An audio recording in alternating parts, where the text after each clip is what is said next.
अस्सलामुअलैकुम dear student. आज हम चैप्टर नंबर 13 का जो दूसरा हिस्सा रह गया था, मतलब आयुपैक नोमेनक्लेचर हमने पढ़ना था कार्बोक्सिलिक एसिड का। बेटा आयुपैक के थ्रू हमने क्या करना है कि जो मोनोकार्बोक्सिलिक एसिड है, सैचुरेटेड मोनोकार्बोक्सिलिक एसिड, उनके नाम हमने देने हैं। बेटा सैचुरेटेड मोनोकार्बोक्सिलिक एसिड जो है ना, अल्केनोइक एसिड से रिप्लेस हो जाते हैं। एक्चुअली में क्या होता है कि अल्केन जो होती है उसका ई जो है उसको हटाया जाता है और OIC लगाया जाता है, तो ये क्या बन जाते हैं, अल्केनोइक एसिड। तो बेटा जैसा कि ये इनके नाम जो है बेटा अल्केन से ही ड्राइव किए जाते हैं, जैसा कि हम अल्केन के नाम देते थे। होता क्या है कि अल्केन जितना लंबी चेन होगी वैसे सेम नंबर ऑफ कार्बन होंगे, आखिर में हम एसिड लगा देंगे और ई को हटाकर OIC का इजाफा कर देंगे। जैसा कि हमने देखा एस्टिक एसिड, एस्टिक एसिड में बेटा 2 कार्बन होते हैं, तो इसको हम कहते हैं एथानोइक एसिड। क्या कहते हैं, एथानोइक एसिड कॉमन नेम है। बेटा जो पोजीशन होगी कार्बोनाइल कार्बन जिसके साथ हाइड्रॉक्सिल ग्रुप लगा होगा उसको पोजीशन 1 दी जाएगी और अरेबिक नंबर में गिना जाएगा 1 2 3 4 ऐसे जैसे होगा। तो बेटा कुछ कॉमन नेम है और आयुपैक नेम जो है कुछ कंपाउंड के दिए गए, जैसा कि HCOOH कॉमन नेम जो है फॉर्मिक एसिड, 1 कार्बन है तो मेथानोइक एसिड।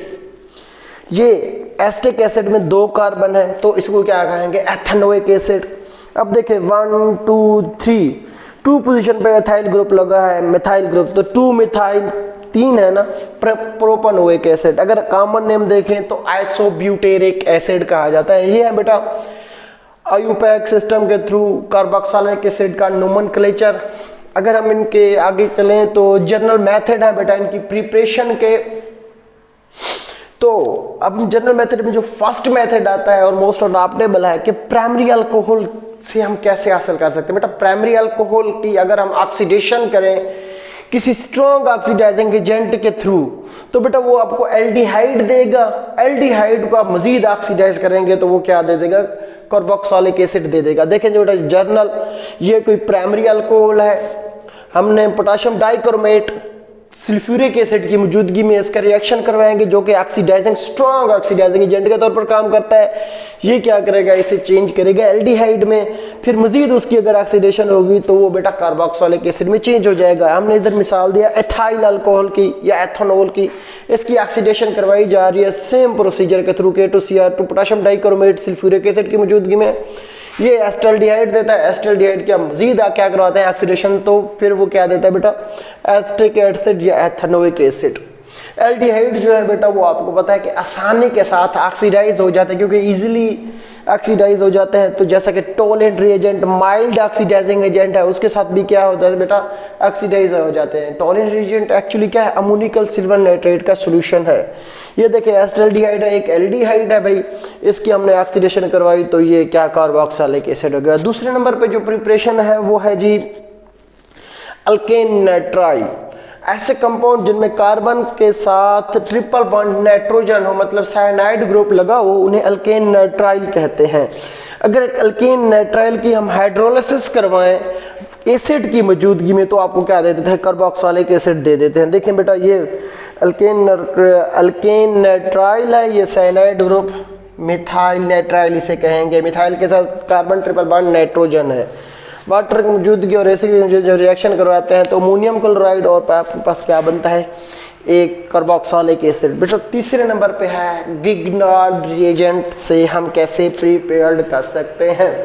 बेटा ग्रिग्नार्ड रिएजेंट का जब आप मैग्नीशियम के साथ कोई अल्काइल ग्रुप और अगर एक्सेस ग्रिग्नार्ड रिएजेंट कहते हैं, इसके जब हम कार्बन डाइऑक्साइड के साथ रिएक्शन करवाते हैं ड्राई ईथर की मौजूदगी में, फिर उसका वाटर के साथ, तो आपको क्या दे देता है बेटा, ये कोई अल्काइल कार्बोक्सिलिक एसिड और वो बकाया जो उसकी जो बाकी प्रोडक्ट होती है वो आ जाती है। देखिए मैग्नीशियम इथाइल ब्रोमाइड का रिएक्शन कार्बन डाइऑक्साइड के साथ ड्राई ईथर की मौजूदगी में होता क्या है, देखो कार्बोनाइल कार्बन के साथ ये MgBr और CH3 पैर लग जाता है।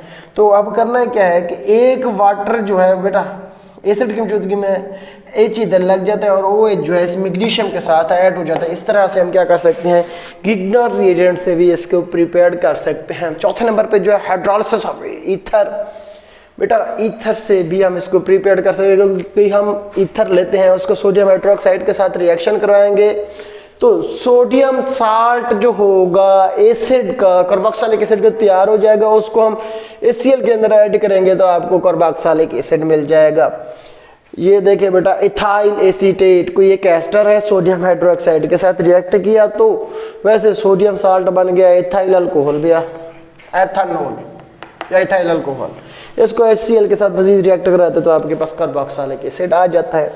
ऑक्सीडेशन क्लीवेज ऑफ अल्कीन, बेटा अल्कीन जो है इनके पास डबल बॉन्ड होता है, इनकी अब ऑक्सीडेशन करवा के क्या कर सकते हैं, कार्बोक्सिलिक एसिड तैयार कर सकते हैं। वो कहते हैं कि अल्कीन को जब पोटेशियम परमैंगनेट के MnO4 की मौजूदगी में हीट किया जाता है, डबल बॉन्ड जो होता है टूट जाता है और कार्बोक्सिलिक एसिड बन जाता है। देखें कोई जनरल अल्कीन है, ये ऑक्सीडाइजिंग एजेंट ने जो ऑक्सीजन प्रोवाइड की है ये उसमें ऐड हो जाता है और आपके पास कार्बोक्सिलिक एसिड, देखें ये ऐसे ऑक्सीजन इधर ऐड हो जाता है, सेम वही हाइड्रोक्सिल ग्रुप की मौजूद हीट देंगे के MnO4 की में तो आपके पास क्या आ जाएगा,